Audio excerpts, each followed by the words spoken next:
Hello and welcome again to another video. Once again, this is Gilbert Bello, and today's video is about where our educational system came from here in the U.S. I'm looking at a website that says that in 1913, Frederick T. Gates, director of charity for the Rockefeller Foundation, writes, "It is our dream that people yield themselves to perfect docility for our molding hands. In our dreams, we have limited resources, and the people yield themselves with perfect docility for our molding hands. The present educational conventions fade from our minds, and are hampered by tradition. We work our own good will upon the grateful and responsive rural folk. We shall not try to make these people or any of their children into philosophers of men or learning or science. We are not to raise among them authors, orators, poets, or men of letters. We shall not search the embryo for great artists, painters, musicians, nor will we cherish even the humbler ambitions to raise up among them lawyers, doctors, preachers, salesmen, of whom we have an ample supply." What the ultimate goal was to use money to not to expand education, but to influence the direction of education. And now I'm going to another website that is let me see, that is here's John Gato. John Gato was a school teacher for the school system of New York City for 30 years, and then he got to a point where he says he couldn't do it anymore. And here is a video that states the 6 purposes of the modern day educational system. Let's listen in. I'm trying to get the volume up so that everybody can hear it. And I would like to read you the 6 purposes of schooling. I moved heaven and earth, and it took years to find this book, just like trying to find in past years a copy of Carroll Quigley's Tragedy and Hope. I learned about Ingalls from the 20-year president of Harvard, James Bryan Conant, who was a poison gas specialist in World War I, was a very inner circle of the atomic bomb project, World War II, was the High Commissioner of occupied Germany after the war. So he wrote, there must be 20 books about the institution of schooling, of which he was completely a proponent. And he's a very, very bad writer. I forced myself to read most of these books, and in one of them, he says that if you really want to know what school is about, you need to pick up the book that I'm referring to here, Principles of Secondary Education. 2 years it took me to find a copy of the book, 750 pages, tiny print, and as dull as your imagination can conceive. And furthermore, it's not until you get to the very middle of the book, in an unlabeled section, that he spills the beans. Let me spill them for you. These are the 6 purposes or functions, as he calls them. The first he calls the adjustive function. Schools are to establish fixed habits of reaction to authority. That's their main purpose, habits of reaction to authority. That's why school authorities don't tear their hair out when somebody exposes that the atomic bomb wasn't dropped on Korea, as a history book in 1990s printed by Scott Forsman distributed, and why each of these books has hundreds of substantive errors.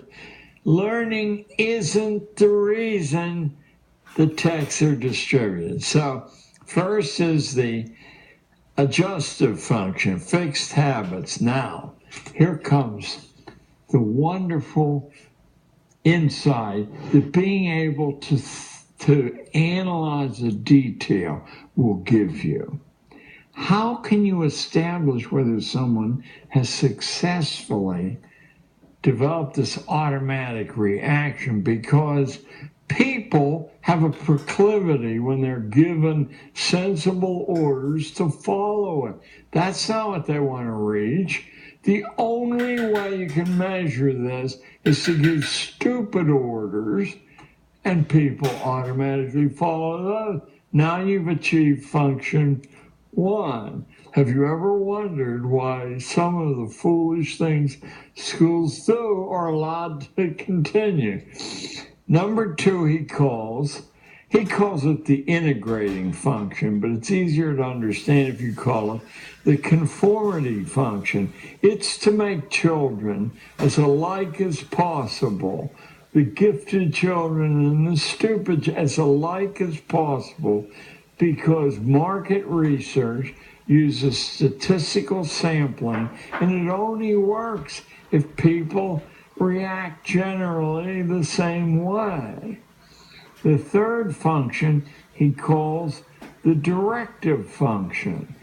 School is to diagnose your proper social role and then to log the evidence that here's where you are in the Great Pyramid, so that future people won't allow you to escape that compartment. The fourth function is the differentiating function, because once you've diagnosed kids in this layer, you do not want them to learn anything that the higher layers are learning. So you teach just as far as the requirements of that layer. Number 5 and 6 are the creepiest of all. Number 5 is the selective function. What that means is what Darwin meant by natural selection. You're assessing the breeding quality of each individual kid. You're doing it structurally because school teachers don't know this is happening. And you're trying to use ways to prevent the poorer stuff from breeding. And those ways are hanging labels, humiliating labels around their neck, encouraging the shallowness of thinking, I often wondered, because I came from a very, very strict Scotch-Irish culture that never allowed you to leer at a girl. Well, when I got to New York City, the boys were pawing the girls openly, and there was really no redress for the girls at all, except not showing up in the classroom. High absentee rates. Well, you're supposed to teach structurally that the sexual pleasure is what you withdraw from a relationship, and everything else is a waste of time and expensive. So the selective function is what Darwin meant by the favored races. The idea is to consciously improve the breeding stock. Schools are meant to tag the unfit with their inferiority by poor grades, remedial placement, humiliation, so that their peers will accept them as inferior. And the good breeding stock among the females will reject them as possible partners. And the sixth is the creepiest of all, and I think it's partly what Tragedy and Hope is about. It's a fancy Roman name, the propaidutic function, because as early as Roman big-time thinkers, it was understood that to continue a social form required some people being trained that they were the custodians of this. So some small fraction of the kids are being ready to take over the project. That's the guy in the honor lecture, and it will not surprise you that his ancestors include the major general at the siege of Lucknow in India, famous for tying the mutant. Okay, basically, those are the 6 principles under the present school system. But here's another. This gentleman is a network marketer, internet marketer, and here he has a program about reading a book a week. And here's what he says about how you need to take on your own learning, whatever it is that you want to learn. Let's listen to what he says. But one more chance, a little more chance. There's no guarantees in life. You know, I can't guarantee. We never know if we're guaranteed to be alive tomorrow. But you got to play the best odds that you can, okay? Now, remember also, some of you are going to listen to this on the go, right? You want to listen to your car. There should be a link below each of those. You can download the audio version too. You might not have time to listen to the video. Don't worry. You can listen to some of the audio stuff too.